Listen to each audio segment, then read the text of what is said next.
subcultures actually hardly exist anymore. So, you know, we all kind of fragmented bits of this and that. Like, some of us are fragmented bits of punk, some of gabbers, etc., etc. So, for me, as somebody who grew up in the 90s in Belgrade, where clubbing was a necessity and a kind of therapy to shake out the frustrations about political and social regimes that was at that time there, clubbing is really important and necessary therapy that every society should have. And not just that, also through history, it kind of showed up that we need to dance, and this is in our blood and body and genes. So it's fascinating how government and things are developing and that we're actually less and less moving with our body. So if you see gabbers, they're like taking at least like 360 degrees around their body point, while today we're kind of more and more just standing and not moving. So for me, this is personally very fascinating. Another thing is that what Ari and Ellie are doing, they are traveling worldwide and detecting styles that exist in different cities and countries. So in a way they form groups that some of us see, some of us detect, some of us don't.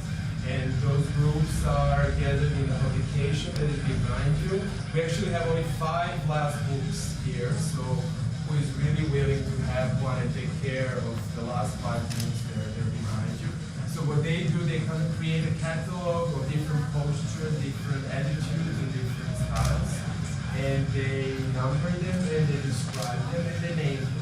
And we would love to do this in Vienna, because Vienna has a kind of quite special style that Ari, when he was an artist, he has museums, but here last year was also noticed it. What more is important to mention about the project? And yes, how did you ever start? Maybe we do Q&A. So how did Ari project start? Well, travel back 1994. You know, coming from Rotterdam is a weird place because, you know, you are surrounded by history. Rotterdam has no history. It's very important for the start of a gabber movement because there's no relation to it, and they don't want to have a relation. So at that time, house music was coming up in Amsterdam. Rotterdam really dislikes Amsterdam because there's history, and we don't like history. So that's an important thing. So at a certain point, it all happened in probably half a year, that there was a few DJs who started to use the extreme amount of space that was in Rotterdam and turn it into warehouse parties. And to really say this to Amsterdam with the Roxy and things like that, they turned up the speed of the music very high. And the reaction of the public was they loved it immediately. The more beats per minute, the better. So, and from that moment on, it didn't stop for almost 10 years. And amazing actually, in a time when there was no social media or whatever, there were little posters in town that the parties were called nightmares, you know, that you go to one nightmare to the other. And that's where a lot of people lived for. Of course, the media were scared of it. That was a very positive thing. So when we entered with cameras into the parties, actually nobody was really afraid because there were no cameras in the parties.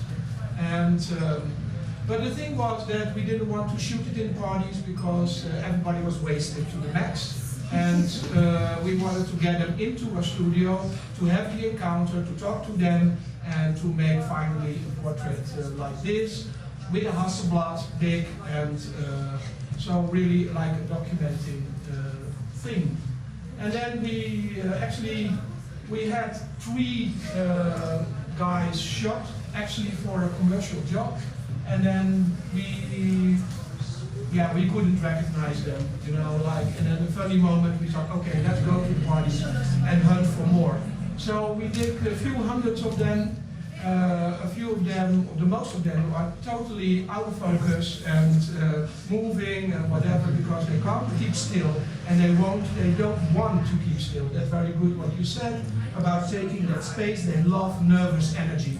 You know, it's all about this. So to ask them to be still and look in the camera was a big problem. So that's the result of 40, and then we brought it to the media in the Netherlands, and everybody really liked it from that point off.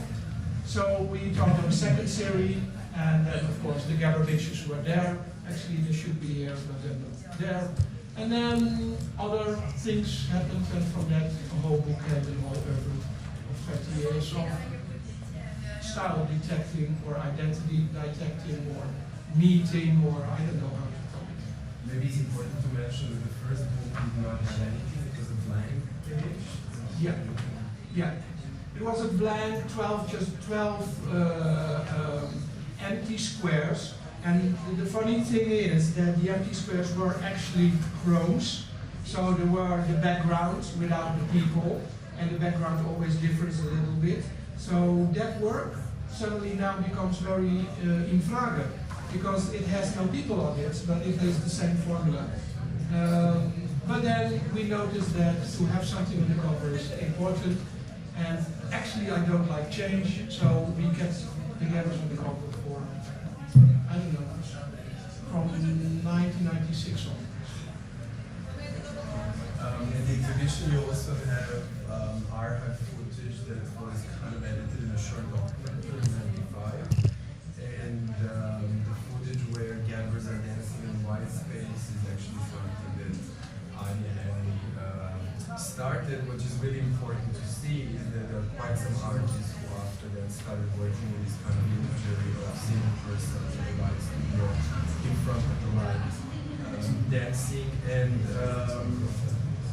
what more is important to mention? Well, the funny thing is with that limbo dancing, it was important at that time. I was throwing another party in my studio, so there was a huge sound system in the studio. And that was actually the only way why we could document this dancing, because as soon as we put the music on, the nervous thing started, and then we took the cameras, and then we got the film. So you were the after party.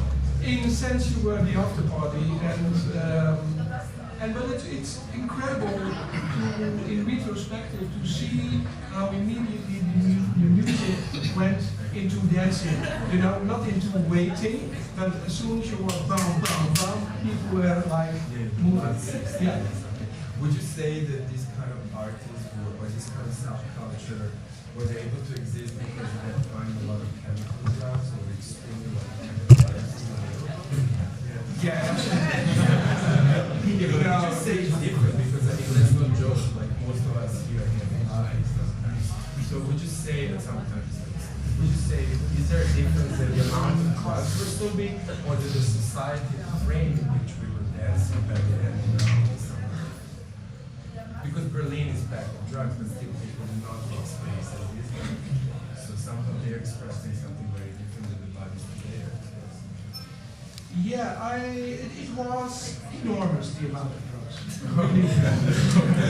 Yes. You had clubs in Rotterdam, and then you had a lineup of cars, like hundreds of them, and people were getting out of the back seat, waiting a little bit to get pills and get out on the other side, and then there was a lineup for the cars waiting to get the drugs and go out. There was a dealer. Absolutely, and it was all in spaces where there were no police. So that's probably the most important thing, and the liberal climate in the Netherlands was quite okay with it, because quite fast they started with labs that you could check your pills, so people won't have injuries of bad drugs or whatever. But of course it was a status symbol. It was like, this has nothing to do with making the world better or whatever, like other youth cultures. It is a capitalist culture. You have a very expensive tracksuit, 300, 400 guilders at the time, which is the same amount of euros, and every guy had a few of them. Or when you go to parties, you put 5 on top of each other, so you lay yourself until you were breast bare. And so it was about money, and to get high was also about money. So to show that you were high was that you were in a good financial position, which is very important when you are working class. That's the whole thing. whether Amsterdam was on cocaine and it was so chic and whatever. And that was the big difference. So the very important image is actually the record sleeve of the Euro Monsters. There's a gabber, he's pissing on Amsterdam, you know, like a thing, and there's all kinds of pills all around him, which says it a lot, you know, his was the thing. But of course, in the end, and that's the whole thing, it becomes a Dutch phenomenon, and then it went to Belgium, and then the Belgium started to do their things, and it went all over the world, which is quite amazing.